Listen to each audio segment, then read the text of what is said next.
Hello and welcome to another My Music. It seems like I've caught up with myself this week after what seems like a small period of drought, although I've been quite busy with these interviews. It's not been the same kind of frequency as it has been in the past. But now, this week, this is the third interview of the week, which is amazing. Today, I'm going to be speaking to the wonderful Louise Aubrie. Thanks for coming on. How are you doing? I'm great. Thank you very much for having me. It's great to see you.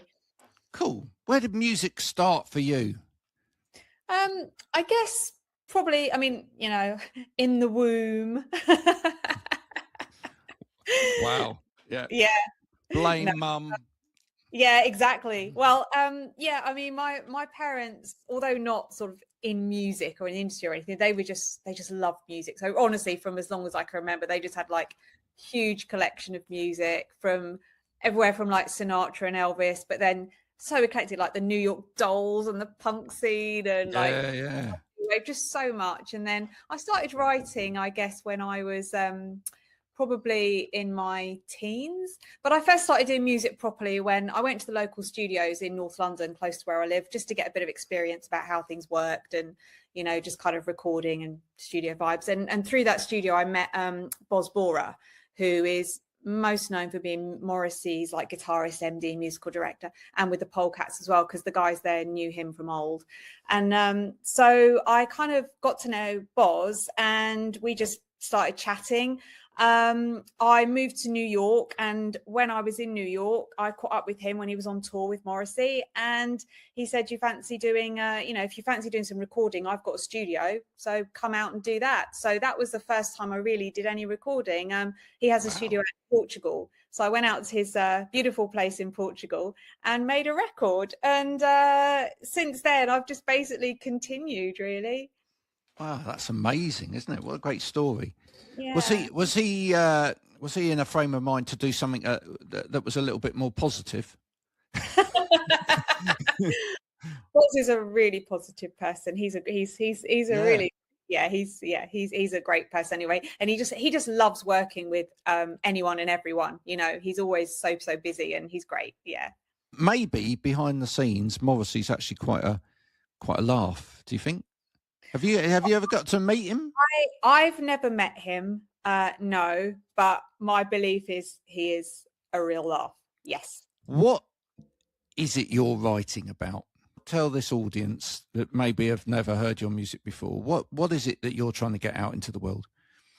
Well, I think probably like a lot of people, I mainly write from my experiences and what I know, and just, you know, the things that life throws at us, and just trying to give a bit of perspective, I think, to things quite a lot of the time. But so probably most of my music has been about my experiences. I'm from London, as you know, but I've lived in New York for about a decade. I've also lived in Los Angeles for about a year and a half, which is where I made my most recent record. So perspectives on that kind of lifestyle between, you know, the UK and the US. But also the other thing I'd say is that just taking inspiration from places, because I've written quite a lot from other perspectives. I did a record a few years ago that was all sort of inspired by and based on Cary Grant movies, which I know might sound a bit out there, but I just love that kind of old Hollywood stuff. So rather than writing always about your own stuff, it was really nice to get a different jumping off point. So I've done that quite a lot as well, you know, sort of inspiration, not songs directly about the plots, but just inspiration from characters. And in fact, one of my songs on my new record is about Mabel Normand, who was a silent film actress in Hollywood, like back in the Charlie Chaplin days. So, I like to kind of give a bit of exposure to, for example, someone like her. People probably don't know her at all, and yet she was she had her own production studio. She wrote, she directed people like Chaplin, Fatty Arbuckle, and like people don't know her name. So I really like doing things like that as well. Oh, I love that. Now, listen, when you make your music videos, I mean, for anyone that hasn't seen like the latest video, I love those bits in the video where, like, you know, when it gets to the chorus, you've got the whole band there singing, right? Yes. Which you've got. Yes. How many takes did that take? It wasn't really take. So the new video, like you say, for Midnight Calls, we recorded in East West Studios in Hollywood, and it was just kind of a mixture of almost like behind the scenes. So people were just doing a bit of filming there of just us in the studio, and then it's mixed with things like sceneries of Los Angeles, because that song was very much inspired by driving around LA, really, when I first got there looking for somewhere to live.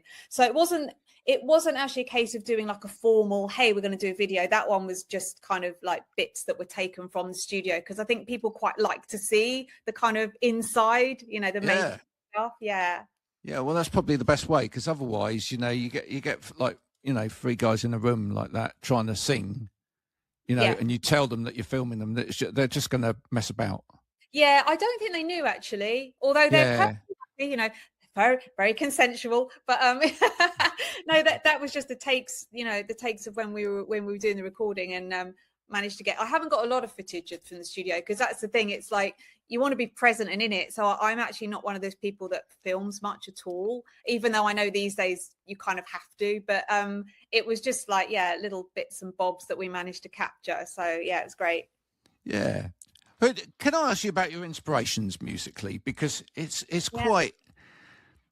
I'm guessing they're probably further away from some of the things I think they might be, right?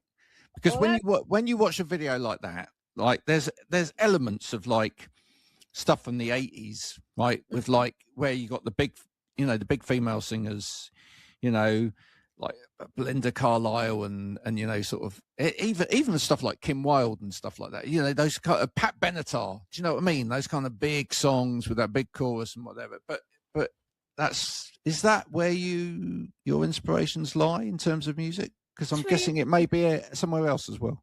Yeah, I mean, I never really thought. I'm not sure about the 80s, no, but having said that, what you've just said is really interesting. It's funny you mentioned Belinda Carlisle, because Charlie Paxson, who's drumming on this record, he's always on tour with Belinda and Smash Mouth, and he was actually the drummer on James Blunt's Back to Bedlam, that huge record. That was Charlie. So, but it's funny you said Belinda Carlisle. That's a lovely tie-in. That's great.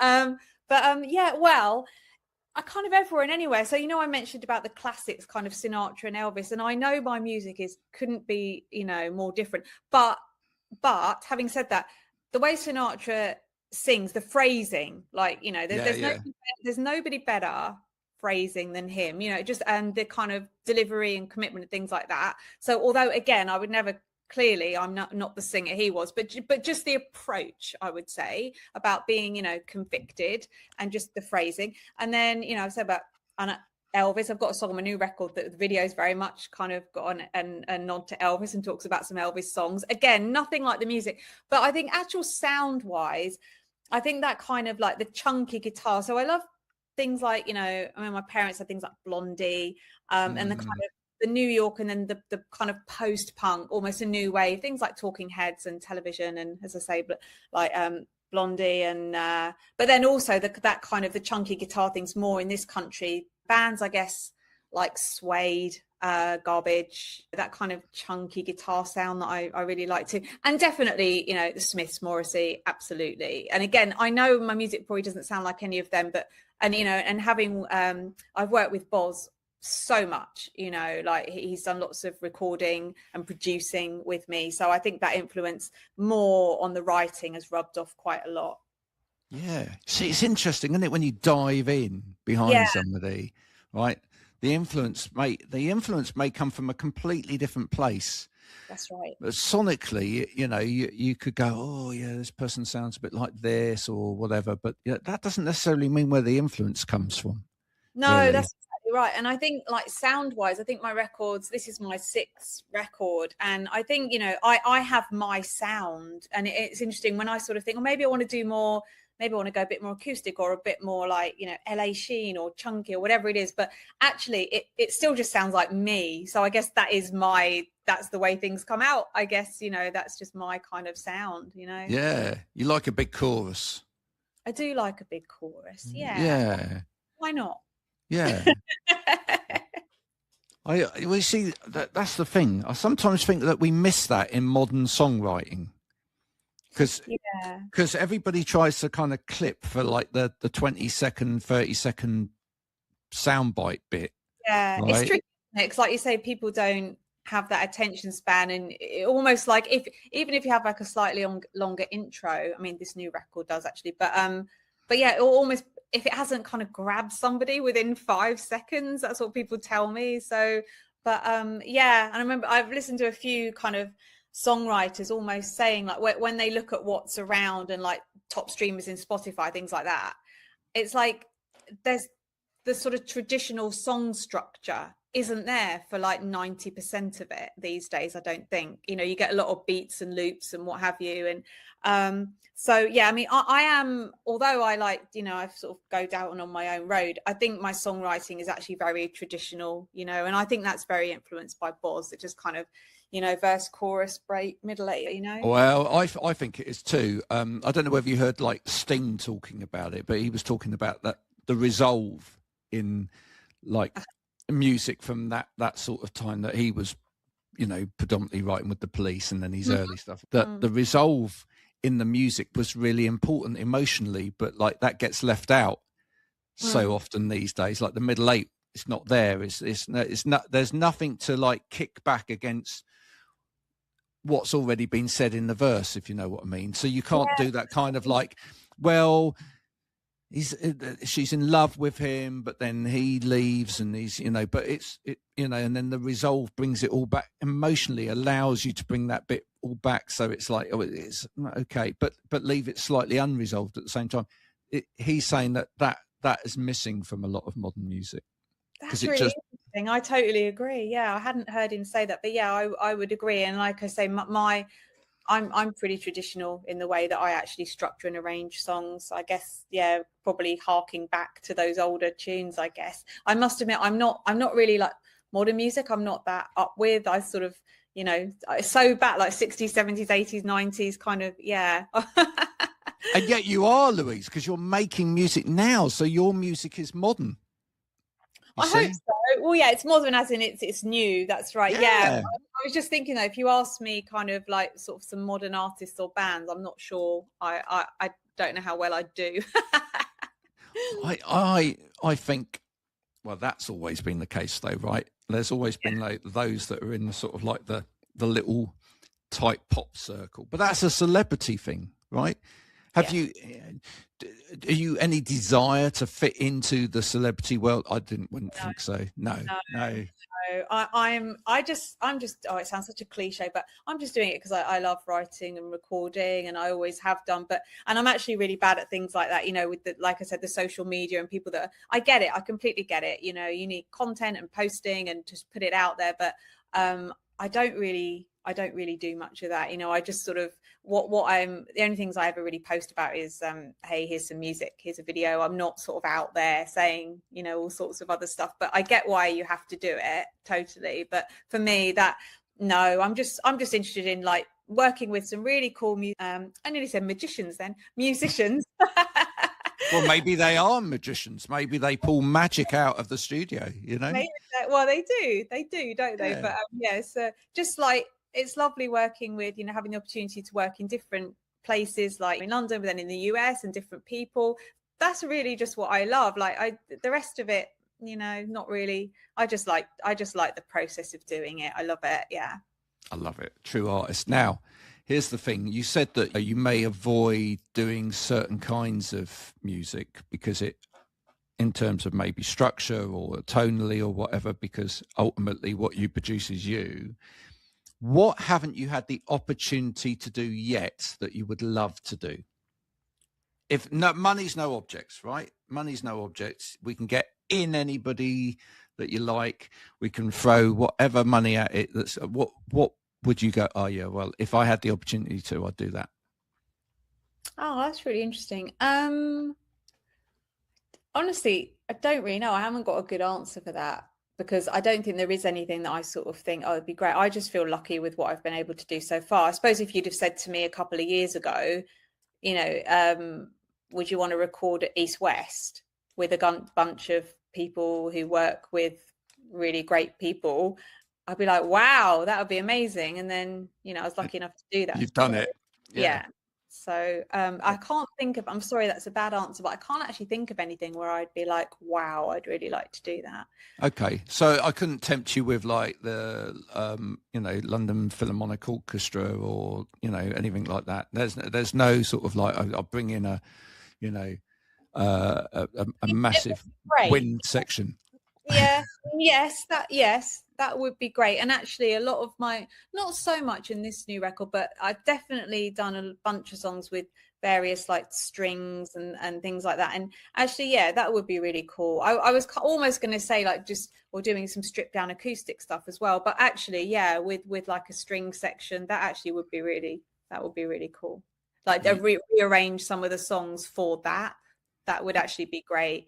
So I saw Beck last year at the Albert Hall because the guy that played keys, Roger Manning, is in Beck's band, and he did that. It was almost like three shows in one. It was brilliant because it was like his kind of rock band was one bit of it, but then he had a full. I think it was the BBC orchestra. It was one of the orchestras, and then he did a bit on his own as well. So it was like the whole thing. So yeah, with an orchestra would be lovely. Yeah. You know who was conducting, don't you? Do you know who was conducting at that? I should know. Who was it? It was a guy called Troy Miller. I didn't know that. Yeah, and Troy has been on here. Troy was in my first band. Mate, really? Amazing. Did you see that gig last year then? I didn't get to see the gig. No, I didn't get. I live a long way from London. Right? Okay. I live in Somerset. I didn't get to see the gig, but he did the Beck shows, and he also did last year. He did Cypress Hill. Oh wow! Well. Wow. Yeah. With an orchestra, Cypress Hill with an orchestra as well. So yeah, he does a lot of that. That would be great. No, yeah, that gig was really cool. I mean, such a great venue as well, isn't it? The Albert Hall. So it was really good. I think the first half was with the orchestra, I say, then just the rock band, and then just him on his own. Really great. What do you prefer? Do you prefer, or is there no kind of difference for you, live or recording? Which definitely live. Definitely live. Yeah, I love playing live. Yeah, I mean, I love my two most favorite things are writing and playing live. The recording side of it, I do enjoy it, but not as much as just getting out there. I think it's the kind of the creation and the actual sharing it, and obviously the bit in between is the recording, of course, because otherwise you never get there. But I think the two things either end are the things that I really enjoy, definitely, like live rather than recording. I think maybe because I'm not very techy. I don't know too much about the kind of the whole process about it, whereas I know some of the people I work with that absolutely just love it, just know everything about everything and really love the recording side of it, whereas I'm just like, it's got to be done. And I enjoy being there, like with the guys here, like watching them tracking their stuff. I really enjoyed that. But then when I'm personally recording like my vocals, it's okay, but it's not my favorite thing. Now, in the last interview I did, which was with Ian Pickering, who used to be in the Sneaker Pimps, etc., and he's got his own solo project now. Yeah. I actually told him that one of the songs that he's written for his new album he should go and get that as a cover of that song by somebody else. Okay, but I'm giving you the option here now. If one of the songs, you pick one of the songs from your latest set of songs, right? Yeah. And who's covering it for you? So you can pick one song, you can pick one artist to cover that, and who are you picking? There's one. This is very obvious, but I'm going to say it anyway from what it is. So I have a song out now, as you know, but there's going to be a new single's going to be released probably in the next month or so from the new record, and it's called Vienna.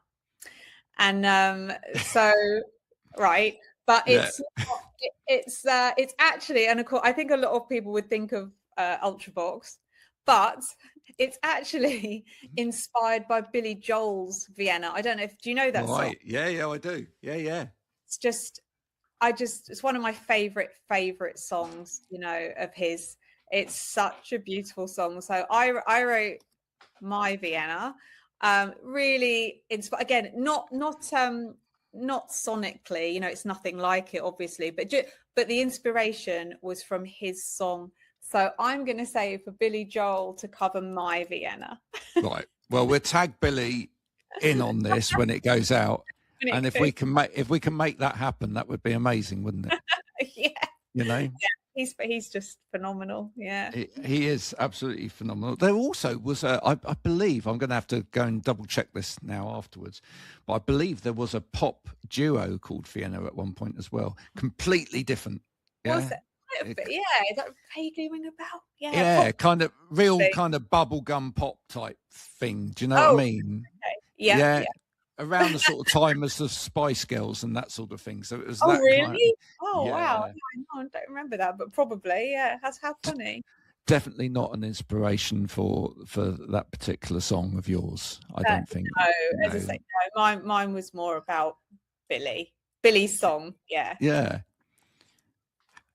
How do you feel about how people listen to music these days? Do you, when you're putting together a piece of work like this, as you said, you know, you just do it because you love it and you want to put the stuff out there, but yeah, are you at all conscious of the fact that, you know, we now live in this world where like people are scrolling through and like just, you know, maybe only hear bits and pieces of a song, or you know, won't necessarily listen to the whole album. They just find one song and then they'll stick with that. Does that bother you at all? Does that infiltrate what you're thinking about when you're writing or not? No, it wouldn't cross my mind in the slightest. Not in the slightest. No. I mean, when you release stuff, I think that's when, and you think you're trying to get people to say, hey, here's his new song. And then you realize, it's all about exactly what you said. Like, you need to grab some attention and everyone's scrolling through and, oh, hey, what's that? And try and put something visually like stimulating out there. But no, when I'm writing, it doesn't enter my mind. I just want to write what I want to write. Yeah. It's the best way. It's the best way. Yeah.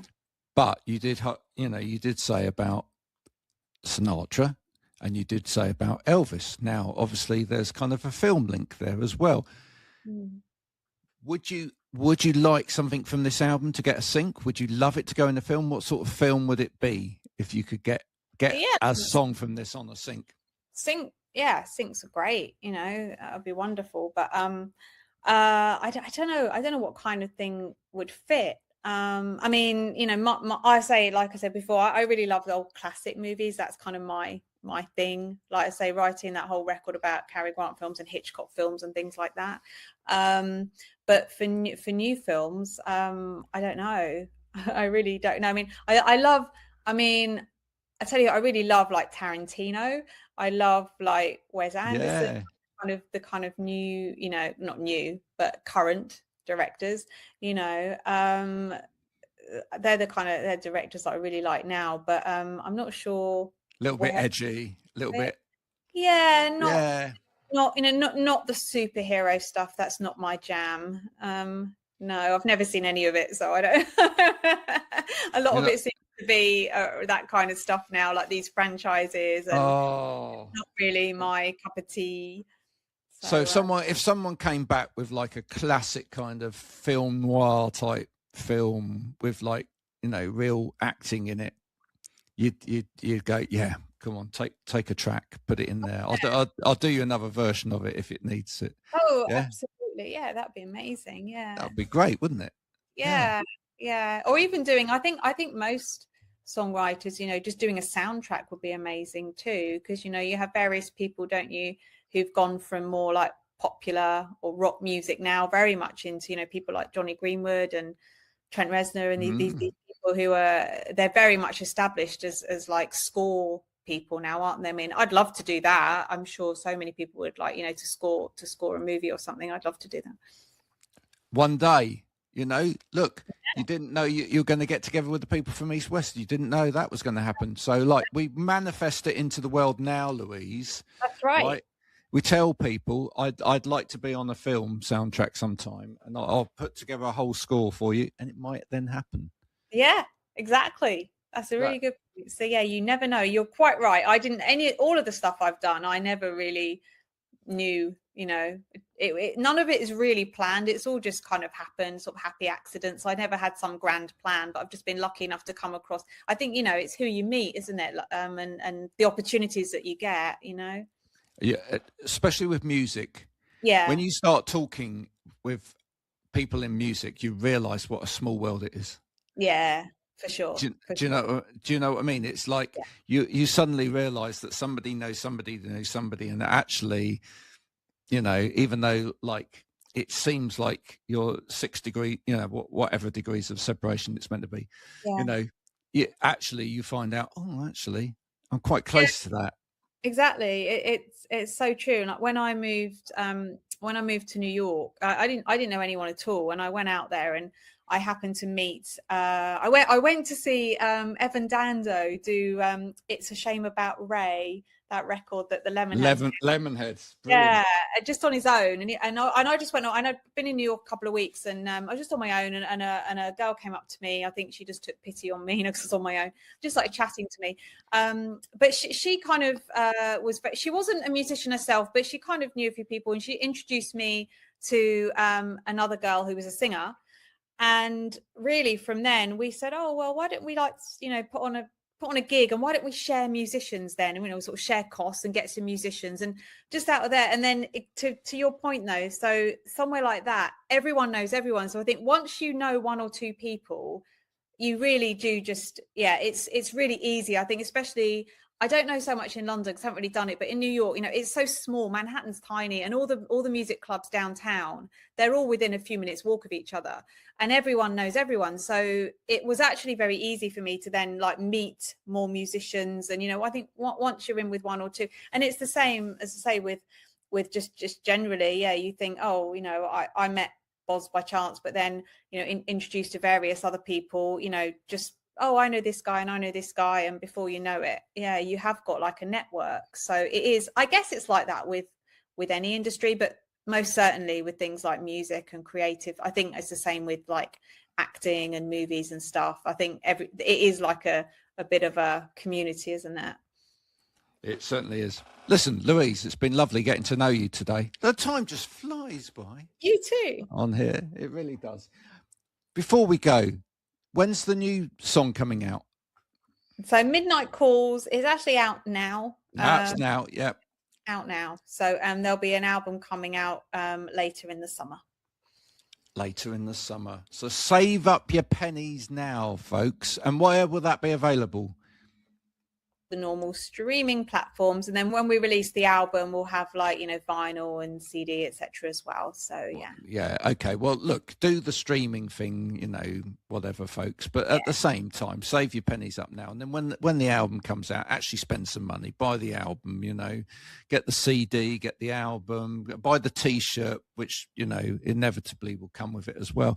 If you meet Louise anywhere in the world, buy her groceries for her, buy her a coffee. All of these things are important because music doesn't grow on trees. No. We have to tell these people that these days. They do know, but the more we tell them, the more they understand that it doesn't just come from the little dot in the corner of the room. There's not little munchkins in there banging on drums and playing guitar. There's actual musicians behind the music. So look, well, I wish you all the best with this. Thank you so much for sharing it with me and the people out there. And do come back again sometime. The wonderful Louise Aubrie, ladies and gentlemen. We shall be back soon with more My Music. But until then, from Louise and me, bye for now. Bye-bye.